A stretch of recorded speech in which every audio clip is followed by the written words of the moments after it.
Hello friends, இன்றைக்கி நம்ம என்ன பார்க்க போகிறோன்னு பார்த்தீங்கன்னா, நம்ம டெய்லி லைஃப்க்கு தேவையான கிச்சன் டிப்ஸ் அண்ட் ட்ரிக்ஸ் தாங்க பார்க்க போகிறோம்.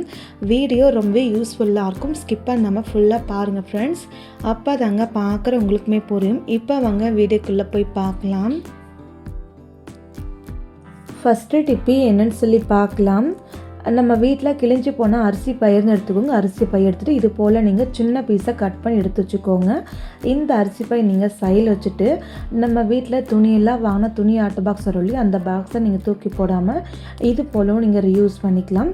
இந்த மாதிரி துணி அட்டை பாக்ஸ் நீங்கள் வச்சுட்டு அது உள்ளுக்குள்ளே அரிசி பை வச்சு இல்லையா, அதை நீங்கள் உள்ளுக்குள்ளே இது போல் நீங்கள் மடித்து நீங்கள் போட்டு விட்டுருங்க. அதுக்கப்புறம் நீங்கள் பார்த்தீங்கன்னா இது கூடவே நம்ம நியூஸ் பேப்பர் எடுத்துக்கலாங்க. நியூஸ் பேப்பர் எடுத்துகிட்டு இந்த அட்டை பாக்ஸ் உள்ளுக்குள்ளே வச்சு எல்லா பக்கமும் நல்லா நம்ம மடித்து விட்டுக்கலாங்க. இந்த மாதிரி நீங்கள் மடித்து வச்சுக்கலாங்க. இது எதுக்காகன்னு சொல்லி பார்க்கலாம். நம்ம வீட்டில் தக்காளி பழம் வாங்கினா ஏதாச்சும் நம்ம பேஸ்கெட்டில் போட்டு வைப்போம் இல்லையா, அந்த மாதிரி பண்ணுறதை விட இந்த மாதிரி அட்டை பாக்ஸ் உள்ளுக்குள்ளே தக்காளி பழத்தை இது போல் நீங்கள் காம்பு கீழே படுற மாதிரி இந்த மாதிரி தலை திருப்பி லைனாக நீங்கள் அடுக்கி வச்சுக்கலாங்க. அதுக்கப்புறம் இது உள்ளுக்குள்ளே கொஞ்சமாக நீங்கள் ரைஸ் எடுத்துகிட்டு எல்லா பக்கமும் நீங்கள் தூவிட்டுருங்க. இந்த மாதிரி நீங்கள் பண்ணும்போது தக்காளி பழம் சீக்கிரமாக கெட்டு போகாது. தக்காளி பழத்தை காத்தோட்டமான பகுதியிலே வச்சுக்கலாங்க. முக்கியமாக நீங்கள் தக்காளி பழத்தை ஒன்று மேலே ஒன்று போடாமல் இது போல் லைட்டாக நீங்கள் வச்சிங்கன்னா தக்காளி பழம் ரொம்ப நாளைக்கு ஃப்ரெஷ்ஷாக இருக்கும். சீக்கிரமாக பழுக்காது, கெட்டு போகாது. முக்கியமாக நீங்கள் யூஸ் பண்ணும்போது ஃபஸ்ட்டு பழுத்த தக்காளி யூஸ் பண்ணிவிட்டு அதுக்கப்புறம் நீங்கள் மற்ற தக்காளி யூஸ் பண்ணிக்கலாங்க. கண்டிப்பாக இந்த டிப்பு உங்களுக்கு ரொம்ப யூஸ்ஃபுல்லாக இருக்கும். இந்த தக்காளி பழத்தை நீங்கள் இப்படியே கொண்டு போய் ஃப்ரிட்ஜில் வச்சு ஸ்டோர் பண்ணிக்கலாம். அப்போலாம் நீங்கள் வெளியிலையும் வச்சு நீங்கள் ஸ்டோர் பண்ணிக்கலாம். ஆனால் நான் இன்றைக்கி வெளியில் வச்சு மட்டும் தாங்க ஸ்டோர் பண்ண போகிறேன். இந்த டிப்ஸ் உங்களுக்கு யூஸ்ஃபுல்லாக இருக்குன்னு நினச்சிங்கன்னா மறக்காமல் ஒரு லைக் பண்ணிக்கோங்க. அடுத்த டிப்ஸு என்னன்னு சொல்லி பார்க்கலாங்க.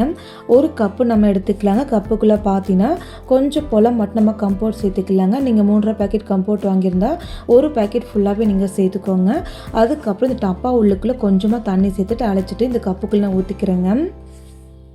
இந்த டப்பாவை நீங்கள் சைடில் வச்சுக்கலாம். அதுக்கப்புறம் இது கூடவே நீங்கள் ₹1 ஷாம்பு பேக்கெட் எது வேணாலும் நீங்கள் எடுத்துக்கலாங்க. நான் இன்றைக்கி கிளினிக் ப்ளஸ் ஷாம்பு எடுத்திருக்கேன். இந்த ஷாம்பு ஃபுல்லாகவே இந்த பாக்ஸ் உள்ளுக்குள்ளே நீங்கள் சேர்த்துக்கோங்க. அவள் தான் பாருங்கள், ஷாம்பு ஃபுல்லாக நம்ம சேர்த்தாச்சு. கவரை சைடில் போட்டுருங்க. அதுக்கப்புறம் கை வச்சு நல்லா நம்ம கலந்து விடலாங்க.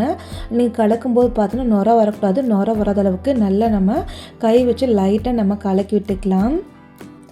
இந்த மாதிரி நீங்கள் கலக்கி விட்ட பின்னாடி ஒரு கிளாஸ் போல் தண்ணி எடுத்துக்கலாங்க. தண்ணி எடுத்துகிட்டு இந்த கப்பு உள்ளுக்குள்ளே நம்ம சேர்த்துக்கலாங்க. அதுக்கப்புறம் இது கூடவே நீங்கள் வினிகர் ஒரே ஒரு மூடி போல் மட்டும் வினிகர் நீங்கள் சேர்த்துக்கோங்க. வினிகர் நீங்கள் சேர்த்ததுக்கப்புறம் லைட்டாக ஒரு டைம் நீங்கள் கலக்கி விட்டுட்டு ஏதாச்சும் ஒரு பாட்டில் இல்லைனா ஸ்ப்ரே பாட்டில் எடுத்து லிக்விட் ஃபுல்லாகவே நீங்கள் பாட்டில் ஃபுல்லாக நீங்கள் ஊற்றி வச்சுக்கோங்க. இப்போ பாருங்கள், நம்ம கரைச்ச எல்லா லிக்விடையும் நான் பாட்டிலில் ஊற்றி வச்சுக்கிட்டேங்க. இது எதுக்காகன்னு சொல்லி பார்க்கலாம். நம்ம வீட்டு கிச்சன் மேடை அதுக்கப்புறம் அடுப்பெல்லாம் பார்த்தீங்கன்னா அடிக்கடிக்கு எண்ணெய் பிசுக்காக இருக்கும். நம்ம சமைக்கும் போது எல்லாமே அந்த அடுப்பு மேலே அழுக்காயிடுங்க. அந்த மாதிரி அழுக்காகும்போது இந்த தண்ணி நீங்கள் கொஞ்சமாக நீங்கள் ஸ்ப்ரே பண்ணி விட்டுருங்க. இந்த மாதிரி நீங்கள் ஸ்ப்ரே பண்ணி விட்ட பின்னாடி எப்போதும் போல் நீங்கள் பார்த்தீங்கன்னா ஒரு துணி வச்சு எல்லா பக்கமும் நீங்கள் தொடச்சிடுங்க. தொடச்செடுக்கும்போது அந்த கேஸ் அடுப்பாக இருக்கட்டும், கிச்சன் மேடை, டைல்ஸ் எல்லா பக்கமும் நீங்கள் துடைக்கும் போது பார்த்தீங்கன்னா அழுக்கு எல்லாமே போயிடும். எண்ணெய் பிசுக்கு எல்லாமே போயிட்டு நல்லா பளிச்சுன்னு மாறிடுங்க. அது மட்டுமே இல்லாமல் கிச்சனுக்குள்ளே பேட் ஸ்மெல் எதுவாக இருந்தாலுமே எல்லாமே போயிட்டு நல்லா வாசனையாக நமக்கு இருக்குங்க. கண்டிப்பாக இந்த டிப்ஸ் உங்களுக்கு ரொம்பவே யூஸ்ஃபுல்லாக இருக்கும். மறக்காமல் இதையும் ஒரு டைம் நீங்கள் ட்ரை பண்ணுங்கள். நெக்ஸ்ட்டு டிப்பு என்னென்னு சொல்லி பார்க்கலாம். உங்கள் வீட்டில் வெங்காயம் கொஞ்சம் அதிகமாக வாங்கிட்டு வந்தால் இது போல் நீங்கள் ஸ்டோர் பண்ணி வைங்க. 2 மாதம் ஆனாலும் சரிங்க, வெங்காயம் ஒன்றுமே ஆகாது, நல்லா ஃப்ரெஷ்ஷாக இருக்குங்க. ஃபஸ்ட் நான் பார்த்தீங்கன்னா காய் கூட உள்ளுக்குள்ளே தாங்க வெங்காயம் ஸ்டோர் பண்ணி வைக்க போகிறேன். 2 ட்ரே உள்ளுக்குள்ளே நியூஸ் பேப்பர் மடித்து இது போல் நான் போட்டு விட்டுக்கிட்டேன். நீங்களுமே நியூஸ் பேப்பர் இது போல் நீங்கள் போட்டு விட்டுருங்க. அதுக்கப்புறம் நீங்கள் பார்த்தீங்கன்னா இந்த நியூஸ் பேப்பர் மேலே நீங்கள் பார்த்தீங்கன்னா கொஞ்சமாக அரிசி நீங்கள் தூவிட்டுக்கோங்க. நீங்கள் எந்த அரிசி வேணாலுமே இந்த டப்பா உள்ளுக்குள்ளே நீங்கள் போட்டு விட்டுருலாங்க. அதுக்கப்புறம் வெங்காயம் எடுத்துகிட்டு அது மேலே லைட்டாக நீங்கள் கை வச்சு ப்ரெஸ் பண்ணிங்கன்னா அந்த வெங்காயத்தூள் கீழே விழுந்துடுங்க. அதுக்கப்புறம் வெங்காயம் ஃபுல்லாகவே நீங்கள் தலை திருப்பி வச்சுக்கணும். காம்பு கீழே படுற மாதிரி இந்த மாதிரி வெங்காயத்தை நீங்கள் வச்சுக்கணுங்க. வெங்காயம் உள்ளுக்குள்ளே கெட்டு போன வெங்காயம் ஏதாச்சும் இருந்தால் தூரம் நீங்கள் வச்சுருங்க. இது கூட நீங்கள் சேர்த்தாதீங்க. இப்போ நான் 2 ட்ரேலையும் பார்த்தீங்கன்னா வெங்காயம் ஃபுல்லாகவே அடுக்கி வச்சுட்டு வெங்காயம் கீழே காம்பு படுற மாதிரியும் இந்த மாதிரி நீங்கள் வெங்காயத்தை அடுக்கி வச்சிங்கன்னா 2 மாதம் ஆனாலும் சரிங்க, வெங்காயம் நல்லா ஃப்ரெஷ்ஷாக இருக்கும். வெங்காயம் கொஞ்சம் லைட்டாக ஈரமானாலுமே அந்த நியூஸ் பேப்பர் அதே போல் அரிசி அந்த ஈரத்தை இழுத்துருங்க. இந்த மாதிரி ஆகும்போது வெங்காயம் ரொம்ப நாளைக்கு ஃப்ரெஷ்ஷாக இருக்க முடியுங்க. கண்டிப்பாக இந்த டிப்ஸை நீங்கள் ட்ரை பண்ணி பாருங்கள். அடுத்த டிப்பு என்னன்னு சொல்லி பார்க்கலாம் வாங்க. நம்ம வீட்டில் கடலை மாவாக இருக்கட்டும் இல்லை கோதுமாவாக இருக்கட்டுங்க, எந்த மாவு வாங்கி நம்ம ஸ்டோர் பண்ணாலுமே கொஞ்ச நாள் நல்லா இருக்குங்க. நாளாக மாவு உள்ளுக்குள்ளே பார்த்தீங்கன்னா புழு வந்துருங்க. அந்த மாதிரி புழு வந்துடும். அப்படின்னா சின்ன சின்ன உருண்டை மாதிரி கட்டிக்குங்க. அந்த மாதிரி கட்டாமல் இருக்க, புழு பூச்சி வராமல் இருக்க மறக்காமல் இந்த டிப்ஸையும் நீங்கள் ட்ரை பண்ணுங்கள். நான் இன்றைக்கி பார்த்தீங்கன்னா கடலை மாவு எடுத்துருக்கேன். கடலை மாவு உள்ளுக்குள்ளே இதுக்குள்ளே நம்ம பிரியாணியில் வச்சு விட்டுலாங்க. இந்த மாதிரி நீங்கள் ஒரு 2-3 போல் பிரியாணியில் மாவு மேலே நீங்கள் போட்டு விட்டுருங்க. அதுக்கப்புறம் நீங்கள் எப்போதும் போல் மூடி போட்டு நீங்கள் க்ளோஸ் பண்ணிங்கன்னா மாவு பொருள் தொடர்ந்து ஒரு 6 மாதம் ஆனாலும் சரிங்க, புழு பூச்சி வண்டு எதுவுமே வராதுங்க. கண்டிப்பாக இதையும் ஒரு டைம் நீங்கள் ட்ரை பண்ணுங்கள். நெக்ஸ்ட்டு டிப்பு என்னன்னு சொல்லி பார்க்கலாம். இன்றைக்கி நம்ம ரொம்ப சூப்பராக குயிக்காக செய்யக்கூடிய சாம்பார் செய்யலாம். இந்த மாதிரி நீங்கள் செய்யும்போது கேஸ் அளவு உங்களுக்கு நிறைய மீதியாகுங்க.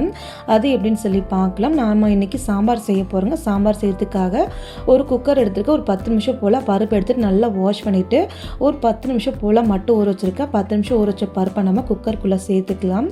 அதுக்கப்புறம் நம்ம கொஞ்சமாக மஞ்சள், 1 டீஸ்பூனுக்கும் மட்டும் எண்ணெய் சேர்த்துக்கலாம்.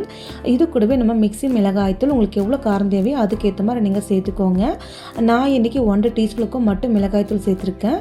அதுக்கப்புறம் பூண்டு பற்கள், சின்ன வெங்காயம், அதுக்கப்புறம் தக்காளி பழம் கொஞ்சம் அதிகமாக நீங்கள் சேர்த்துக்கோங்க. ஏன்னா இன்றைக்கி பருப்பு சாம்பாருக்கு நான் புளி சேர்க்க போகிறது கிடையாது. நான் தக்காளி பழம் அதிகமாக நான் சேர்த்துருக்குங்க.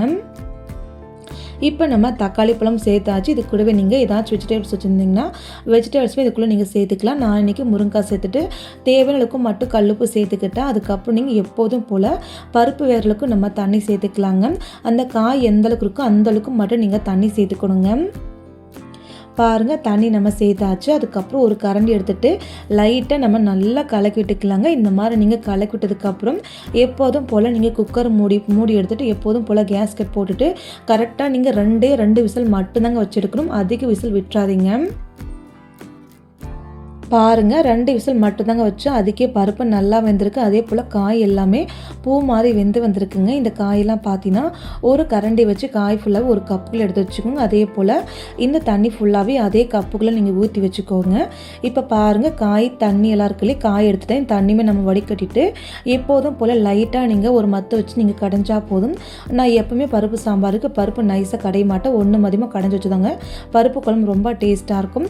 இப்போ நம்ம பருப்பு 1 மதியமாக நம்ம கடைஞ்சி வச்சாச்சு. அதுக்கப்புறம் நீங்கள் பார்த்தீங்கன்னா காய் தண்ணி எல்லாமே நம்ம சேர்த்துக்கலாங்க. அதுக்கப்புறம் எப்போதும் போல் ஒரு கரண்டி வச்சு நம்ம நல்லா கலக்கி விட்டுக்கலாங்க. குழம்பு ரொம்ப கெட்டியாக இருக்குன்னா லைட்டாக தண்ணி சூடு பண்ண தண்ணியை இந்த சாம்பாரில் நீங்கள் சேர்த்துக்கலாங்க. அதுக்கப்புறம் எப்போதும் போல் உப்பு பத்தலாம் கொஞ்சமாக நீங்கள் சேர்த்துட்டு கொஞ்சமாக நீங்கள் மல்லித்தலை நீங்கள் சேர்த்துக்கோங்க. எப்போதும் போல் தாளிப்பு நீங்கள் கொடுத்துக்கோங்க. இப்போ நம்ம கரண்டி வச்சு நல்லா கலக்கி விட்டுக்கலாங்க. இப்போ நீங்கள் டேஸ்ட் பண்ணி பாருங்கள். சாம்பார் அவ்வளோ டேஸ்ட் சூப்பராக இருக்குங்க. கொஞ்சம் நேரத்துக்குள்ளேயே ரொம்ப சூப்பரான டேஸ்டான சாம்பார் நமக்கு ரெடி ஆகிடுங்க.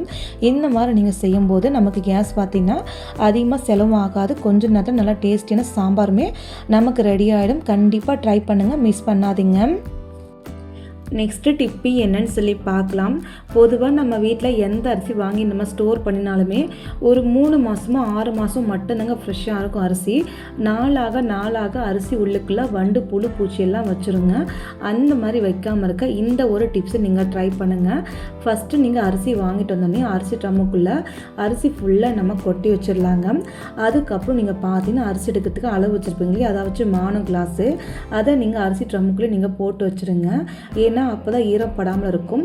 அந்த மாதிரி நீங்கள் போட்டு வைக்கும்போது அரிசி எடுக்க ரொம்ப ஈஸியாக இருக்குங்க. அது மட்டுமே இல்லைங்க, அரிசி நீங்கள் எடுக்கும்போது கையை நல்லா நீங்கள் துடைச்சிடுங்க. கையில் கொஞ்சம் கூட ஈரம் இருக்கக்கூடாதுங்க. ஈரம் லைட்டாக இருந்தாலுமே அரிசி மேலே படும்போது சீக்கிரமாக புழு வைக்க ஆரம்பிச்சிருங்க. அதனால் கையை நல்லா நீங்கள் துடைச்சிட்டு எப்போதும் போல் அரிசி எடுத்துகிட்டு உடனே நீங்கள் டப்பாவை க்ளோஸ் பண்ணிக்கோங்க.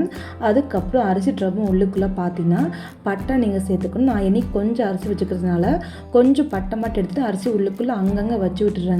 இதுவே நீங்கள் ஒரு ட்ரம்மு ஃபுல்லாக அரிசி நீங்கள் வச்சுருக்குதுன்னா ஒரு 10 ரூபாய்க்கு நீங்கள் பட்டை வாங்கிட்டு அந்த பட்டை ஃபுல்லாகவே அரிசி உள்ளுக்குள்ளே அங்கங்கே நீங்கள் வச்சுட்டு நீங்கள் ஸ்டோர் பண்ணிங்கன்னா 1 வருஷம் 2 வருஷம் இல்லைங்க, பல வருஷம் ஆனாலுமே அரிசி உள்ளுக்குள்ளே ஒரே ஒரு வண்டு புழு பூச்சி எட்டி பார்க்காது. அந்த அளவுக்கு சூப்பராக இருக்குங்க. கண்டிப்பாக சொல்கிறேன், இந்த டிப்ஸ் உங்களுக்கு ரொம்பவே யூஸ்ஃபுல்லாக இருக்கும். மறக்காமல் நீங்கள் ட்ரை பண்ணி பாருங்கள். ஓகே ஃப்ரெண்ட்ஸ், இன்றைக்கான டிப்ஸில் உங்களுக்கு எந்த டிப்ஸு பிடிச்சிருக்கு சொல்லி மறக்காமல் கமெண்ட் பண்ணுங்கள். இந்த வீடியோவில் பொறுமையாக பார்த்த எல்லா ஃப்ரெண்ட்ஸுகளுக்குமே ரொம்பவே நன்றிங்க. Thank you friends. நாளைக்கு பார்க்கலாம் வேறொரு வீடியோவில்.